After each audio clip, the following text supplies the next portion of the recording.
Hi, my name is Bobby Watson. I'm going to give a presentation today about fear.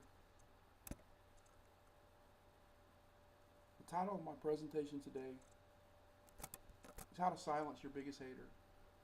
Silencing your fears within yourself. I personally believe that as a human being, the self, the me, the I,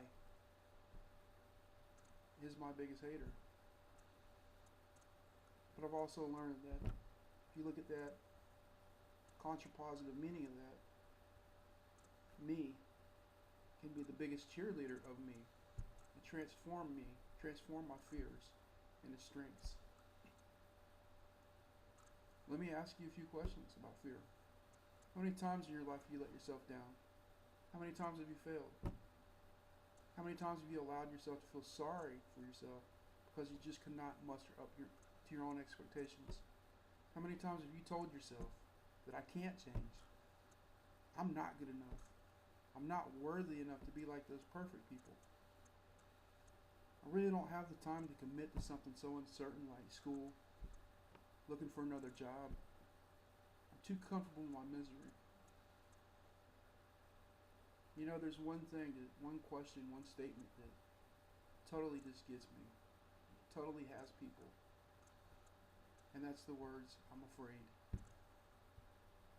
Friends, these are all common excuses that everybody uses because we are human. And we are too afraid to try new experiences and move on to greater opportunities. Because we count ourselves not worthy. And we are constantly living in fear. You don't have to live in fear anymore. I'm here to talk about a few things, 5 or 6 things that'll truly help you because they helped me to move on from fear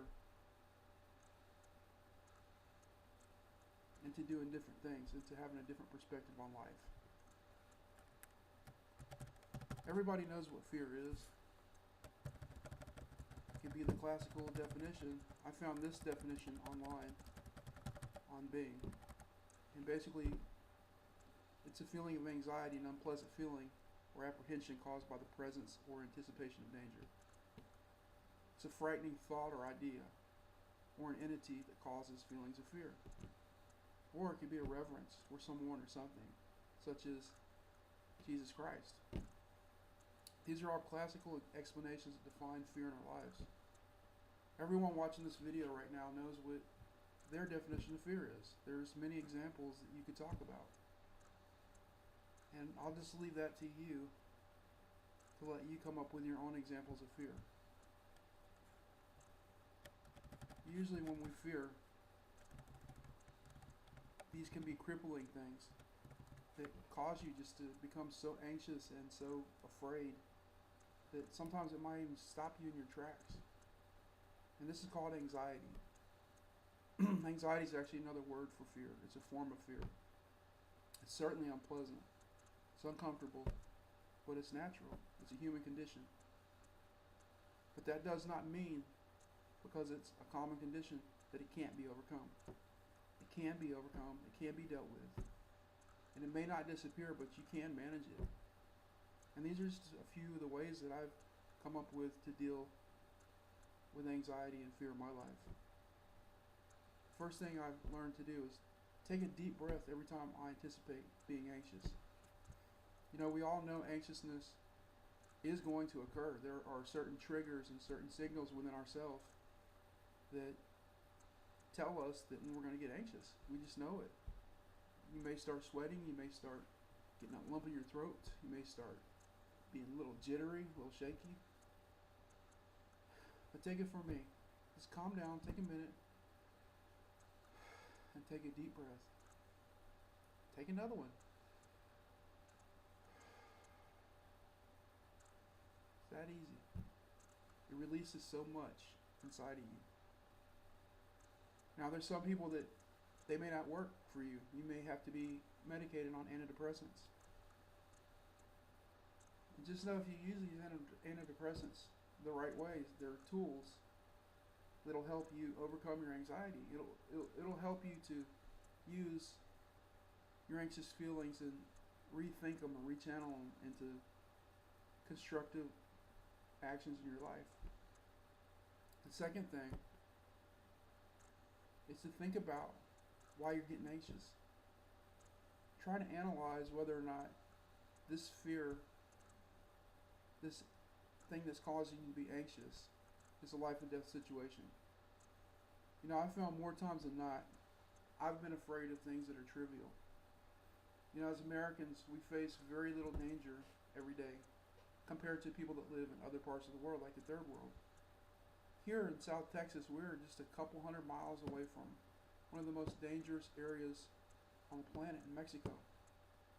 And as someone that has actually lived there for a few years, I've seen things there that just truly shocked me. I've seen murders, I've seen children begging to eat. I've seen little kids selling chiclets on the side of the road just to get something, to have something to eat. And that's truly scary. Guys, all we have to do is go to work and our food's provided that we spend our money the right way. Our food's relatively easy to get. Just south of us here in Mexico, it's not that easy. There truly is pain and suffering on exponential levels. And now that I have thought about it, I understand that my situation isn't really that bad, because I am blessed, because I live in a country that's so plentiful and so blessed. And that helps me to realize that it's really not that bad. What I did next is I sat down and I formulated a plan of action. Now I had to ask myself, do I really want to change the situation? I started by telling myself, it's okay, I'm not going to be afraid anymore. I've made it through things similar to this before. I've had a flat tire before. I've been late for class before. I've lost a job before. This is another tool that can definitely help you. Consider small circumstances if you encountered before. For example, do you remember the first question I asked at the introduction of the speech? The first statement that I made? I can't change. Really? The last time I looked, change was something that happens on a daily basis in everybody's life. We really truly need to know that. Change is inevitable. It's going to happen whether you like it or not. So it's easy, if you start and realize that, to commit yourself to making small changes that will lead to huge changes. Start by accentuating the positive. I learned from Dr. Norman Vincent Peale in his book, The Power of Positive Thinking, to tell myself 10 times a day that yes, I can and yes, I will. Yes, I am smart enough to make a change. I can silence that voice of self-doubt that's inside of my head, inside of my heart. And it's going to be quiet, because the Most High is going to come in and tell me today that I'm a child of God. I'm His chosen. And He's going to give me the strength to do all that I need to do according to His will today to get through my life. Tell yourself that 10 times a day, or whatever you want to say, as long as it's positive, to lift you up, because words have creative power. If you tell yourself things positively, it's going to change you. You got to get away from the negative. Make goals. Write down small, trivial goals, such as, for example, I'm not going to use profanity anymore when I get mad. When I stub my toe, I'm not going to take God's name in vain. When I'm late for work, I'm not going to curse. But I'm going to think about it. Why am I late? And I'm going to adjust accordingly. I'm going to make short-term goals, medium-term goals, and long-term goals. And I'm going to check these goals periodically to check off the list, to make sure that I've achieved these goals. And I'm going to constantly do this, so I've got myself committed to making these changes through these goals. Another thing that has really truly been enlightening to me is learning that when I have these negative things in my life, that I'm trying to get rid of. I've got to replace these negative things with positive things. I got to get rid of these bad habits and replace them with nurturing, wholesome, and positive habits. And one of those was learning how to express my anger constructively. It's okay to get upset. But you know what? It's not okay when you get upset and you're taking it out on other people.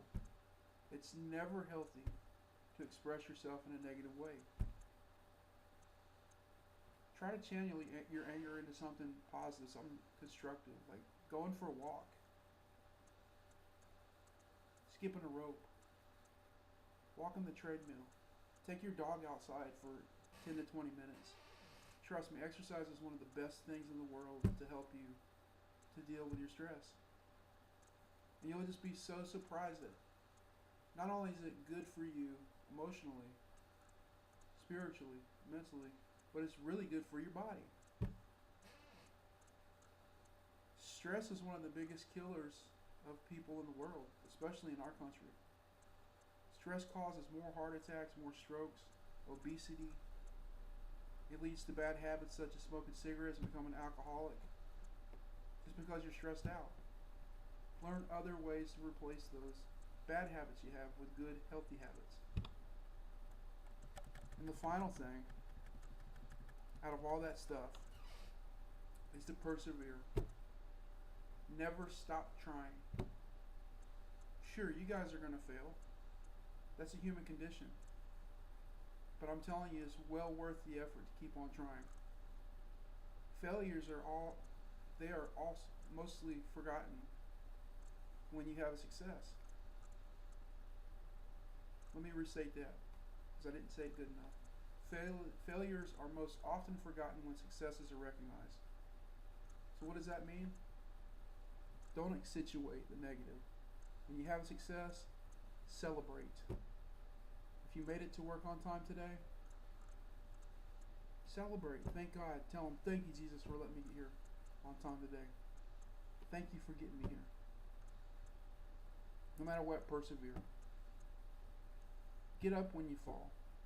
Get back up on that horse, like the old cowboy said, and finish the race. Don't let it slow you down. And be like the turtle. Slow and steady and focused always wins the race. Commit yourself to doing these things that I've talked about. Guys, I'm going to end this speech now, and I just want to tell you that I've taken all these things that I've talked about into my life, and I've truly tried to make this a daily occurrence. To change, to know that I don't have to be afraid anymore. I realize that life is not perfect. It never has been for anyone. And life is painful, no matter where you live, no matter what you're doing. There's always going to be something to make you afraid. But just know God does not want you to be afraid. God wants you to understand and revere Him. Fear Him because He's God. But He loves you, and He wants to see you do better things in your life. Today, as I'm giving this speech, this is the last part of my undergraduate studies. This is the very last assignment that I have to complete, and I will graduate with a bachelor's degree in business. I'm 42 years old. It's taken me a long time, but I finally did it. And if I can do it, if I can do it, if I can do it, I know that you can do it. Find out what it is that you're afraid of. Sit down and make a goal and a plan and realize that it's not that bad. There are people out there that will help you. There's a God out there that loves you. But realize you're crippled by your fears because you allow it. You have to learn how to become your biggest cheerleader. You have to learn how to channel the negative energy that lives inside of you and turn it into positive energy. Learn how to tell yourself every day that you're a child of God, that you're not a mistake. You are His blessed child. He loves you very much. Thank you very much for listening to my speech. God bless each and every one of you. And thank you, Professor Hernandez, for allowing me to give this speech. Have a good day and God bless you. Thank you.